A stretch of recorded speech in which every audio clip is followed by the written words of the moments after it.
Como introducción, el caso que se presenta se suscita por el modelo de gobernanza que ejecuta nuestro país, teniendo una mala gestión no de un contexto actual, sino de uno que lleva largo tiempo sucediendo.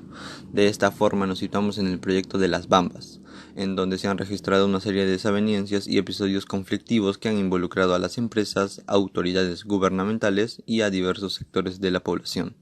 Lo vital es que el modelo de gobernanza aplicado a las Bambas en sus diferentes etapas no ha permitido reducir la conflictividad en la zona, tanto que los mecanismos de interacción empleados por los órganos estatales o las propias empresas han contribuido más a deteriorar los acuerdos sociales de la mina. De esa manera, los incidentes conflictivos se tornan cíclicos, con picos de alta tensión y luego periodos de tenso apaciguamiento a la espera de otro hecho desencadenante, con lo que se configura un círculo sin fin.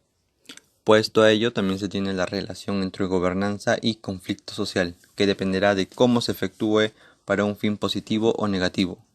De esa forma, una deficiente gestión de una situación conflictiva puede contribuir a ahondar más en las divisiones de las partes enfrentadas, hasta situaciones que podrían derivar en actos de violencia. Pero una gestión adecuada que permita establecer equilibrios mínimos entre los intereses involucrados sobre la base de procesos de entendimiento mutuo y consenso puede conducir a una transformación positiva del conflicto. El papel de las autoridades consiste justamente en buscar una transformación positiva de los conflictos. Por tal motivo citamos a Antonio Camou, quien define la gobernabilidad como un estado de equilibrio dinámico entre el nivel de las demandas sociales y la capacidad del sistema político para responder de esa manera legítima y eficaz. De ese mismo concepto se definen 5 situaciones. En las 5 definiciones se tiene a gobernabilidad ideal, gobernabilidad normal, déficit de gobernabilidad, crisis de gobernabilidad y, por último, ingobernabilidad. En la gobernabilidad ideal se tiene que es el equilibrio armónico entre el nivel de las demandas sociales y las capacidades de respuesta gubernamental. Por segundo se tiene la normal, que vendría a ser el equilibrio dinámico entre demandas sociales y respuestas gubernamentales. Ojo que esto no quita que se presenten conflictos o divergencias. Luego tenemos al déficit, quien implica que los desequilibrios entre demandas sociales y las respuestas del gobierno ya son percibidas como inaceptables.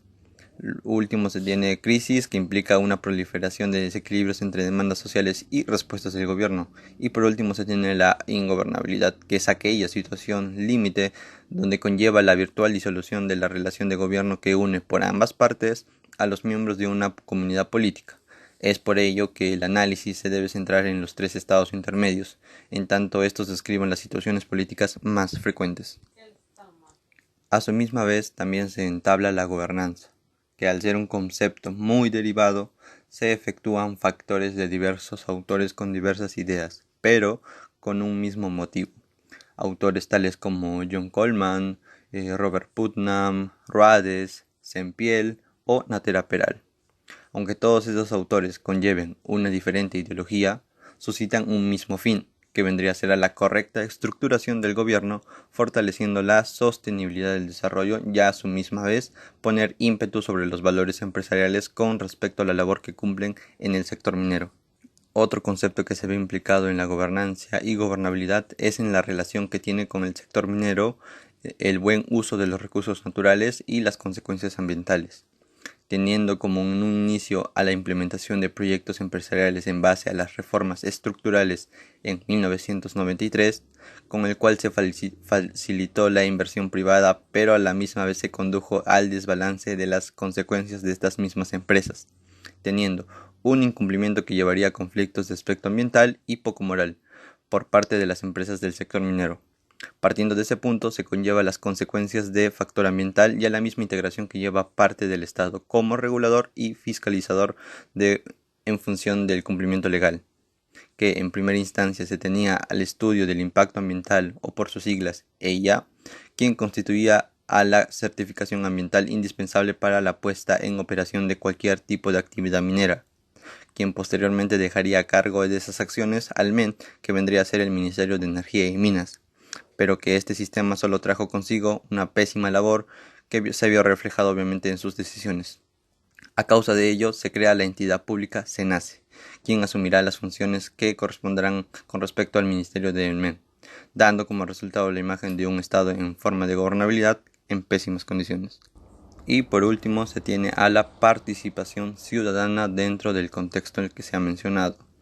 La participación ciudadana constituye uno de los derechos fundamentales dentro del contexto político y el contexto social peruano, puesto que a ello se rigen conjuntos de reglas, procedimientos que facilitan la incorporación de los ciudadanos en los procesos de toma de decisiones, tanto en materia ambiental, así como en la ejecución de las mismas, incluyendo a este acceso la información ambiental y a la justicia ambiental.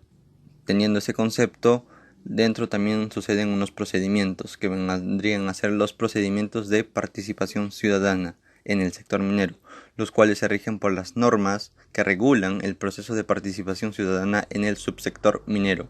Esas normas regulan 13 mecanismos de participación ciudadana, algunos de manera obligatoria, otros de manera optativa y otros cuya ejecución no depende directamente de las empresas mineras. Entonces, resulta debatible si...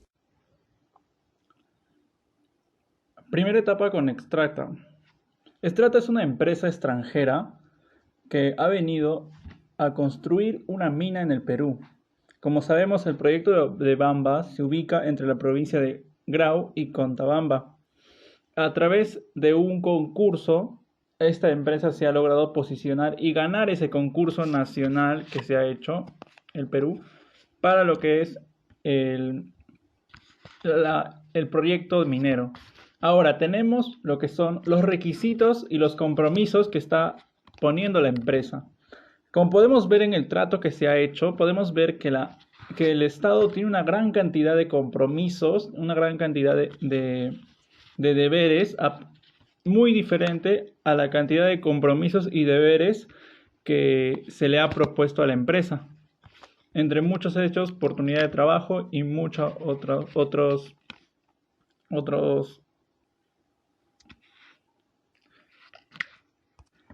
factores. Ahora, tenemos las relaciones que fue establecido con Extracta con diversas comunidades y locales de su influencia.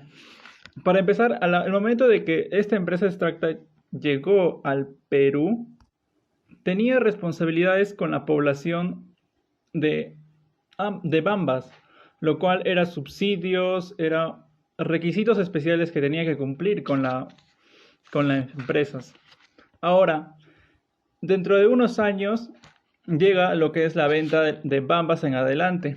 Lo que pasa es que Extracta no puede continuar con el proyecto que inició, tiene problemas financieros y problemas sociales con la población de Bambas, y esta empresa llega a ser parte de Glencore, una empresa que la compra por una suma cantidad de dinero.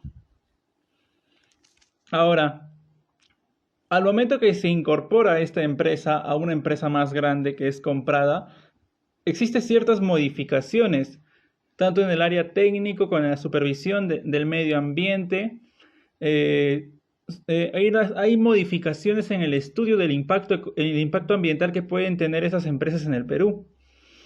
En el primer informe técnico, no en el segundo y tercer modificación regular del estudio ambiental. Significa que estas empresas no tienen un regulador fijo o un regulador estable del daño ambiental que pueden causar la empresa, ya que esto lo para modificando con el traslado de una empresa a otra. Entonces esto genera una gran desconfianza y una gran incertidumbre en la población de Bambas. Y sucede lo que pasa siempre en conflictos de desconfianza. Sucede una gran dimensión de protestas. Para empezar, tenían el cambio de las obligaciones que cumplía la antigua empresa Extracta.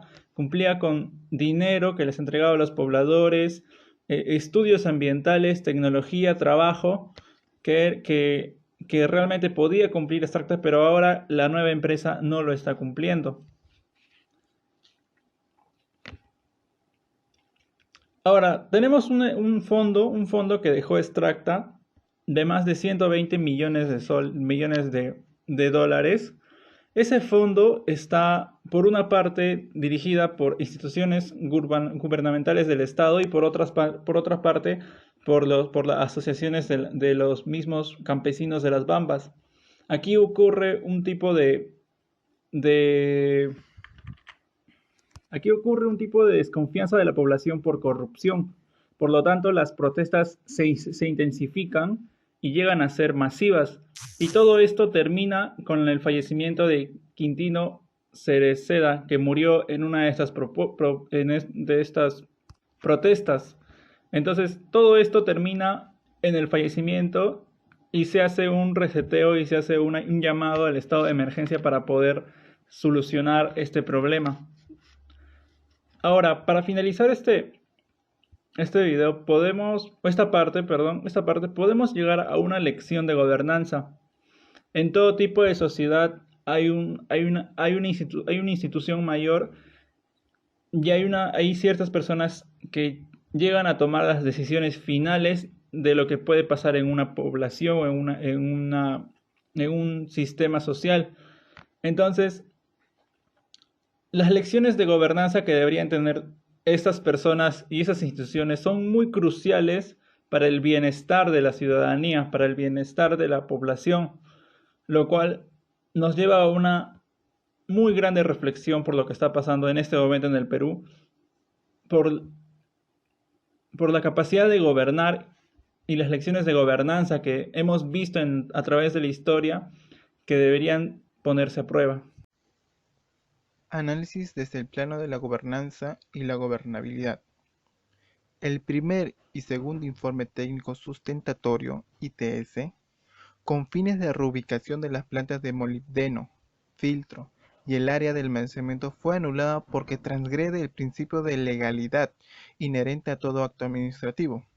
Esto quiere decir que la empresa pretendía modificar sus plantas con un informe técnico sustentatorio, cuando según la norma Decreto Supremo 054-2013 PSM, en el cual nos indica que solo se pueden modificar los componentes auxiliares, más no los componentes principales, y las plantas de molibdeno, filtro, el área de almacenamiento no eran componentes auxiliares, porque estaban en el proceso de extracción y procesamiento del mineral. Por ende, la Defensoría del Pueblo concluye que se estaría haciendo un uso indebido del informe técnico sustentatorio, por lo que se deja sin efecto. Proceso de categorización del tramo de la carretera Huancuire-Quehuira. La ausencia de un marco jurídico fue aprovechada por la Municipalidad Provincial de Cajamarca para solicitar ante el Ministerio de Transporte y Comunicaciones la categorización de la vía Cahuiri-Quehuira en documentación elaborada por la misma empresa minera, y en cuyos contenidos se plantea que la solicitud se debía efectivamente a los intereses de las Bambas. De acuerdo con las leyes peruanas, las vías terrestres son consideradas bienes de dominio público, cuyo fin se orienta a satisfacer necesidades o intereses de toda la población. Intervención de las entidades estatales en la evaluación y fiscalización del uso de la carretera para el transporte del mineral. Se evidencian notorios vacíos legales en la jerarquización de la carretera, con bajos niveles de eficiencia en las normas que regulan el transporte terrestre de carga de gran volumen y modo continuo. La ausencia de un plan a nivel regional que articule las distintas competencias descentralizadas relacionadas al transporte terrestre para la puesta en marcha del transporte del mineral. Redes de gobernanza aplicadas para la gestión de las Bambas en función de los niveles de gobernabilidad permitidos. El modelo de gobernanza minero que se implementa en el país a principios de los años 1990 determinó un relajamiento del Estado en su función de planificación e intervención en ese sector. Redes de gobernanza aplicadas por los órganos estatales. Las interacciones población-gobierno han sido forzadas por episodios conflictivos, lo que obligó a las autoridades gubernamentales a promover el diálogo como medio para apaciguar los ánimos y establecer la seguridad pública.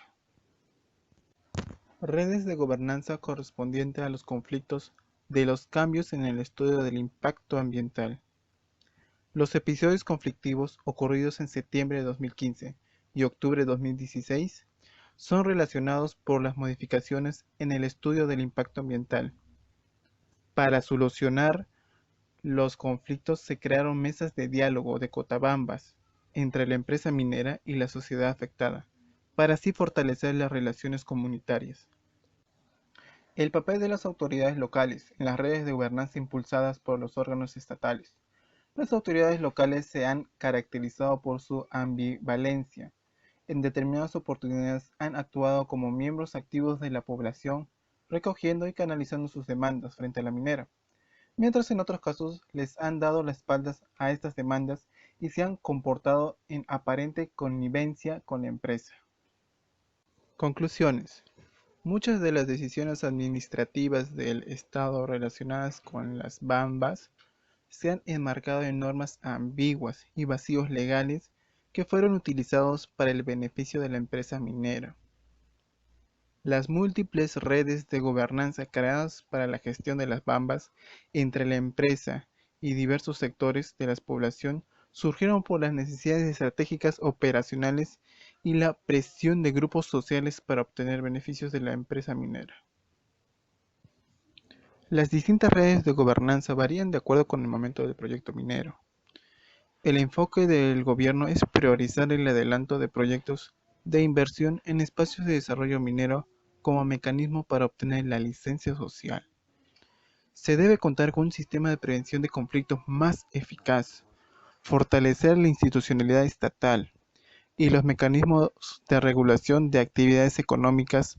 Asimismo, la empresa minera debe mejorar sus políticas de responsabilidad social y relaciones comunitarias. Gracias.